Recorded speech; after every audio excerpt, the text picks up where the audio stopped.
ভাই কি কাজ করছেন? করলার ভিড়ের এই যে ডোকা ধরা দর কাজ করতেছি।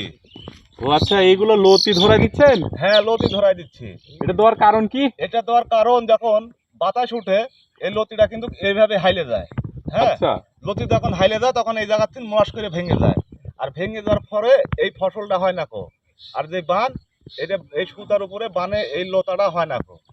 আর এই যে ডাল পাপড়িগুলো নাই, এটা ভাঙে দেওয়ার কারণ নিচে যদি ডাল পাপড়ি হয় ক্ষেত ভালো হবে না, উপরে যদি ডাল পাপড়ি হয় তাহলে ফসলের ফলন ভালো হবে। আচ্ছা, এই জন্য ধরা দিচ্ছেন। হ্যাঁ। আর এই যে এগুলা কি ব্যবহার করছেন? এই যে এগুলা বেঁধে দিচ্ছেন? ও, এগুলো হলো উলা। উলা। এবার বেঁধে দিলে এই জাংলার উপরে চলে যাবে? হ্যাঁ, জাঙ্গলের উপরে চলে যাবে। আর এগুলো কি ব্যবহার করছেন? এই যেগুলো সুতো, এগুলো সুতা, কট সুতা। এগুলো খুব হার্ডি হয়। হ্যাঁ, খুব হাঁটি। আর এই যে এগুলো কি বাঁশ? এগুলো বাঁশ। আচ্ছা, কতখানি জমিতে লাগাইছেন করলা? এখানে আছে 6 কাঠা। 6 কাঠা জমিতে। আর কেমন 10 বিক্রি কাঠা। হবে আশা করছেন? আশা করছি তাও 80-90 হাজার।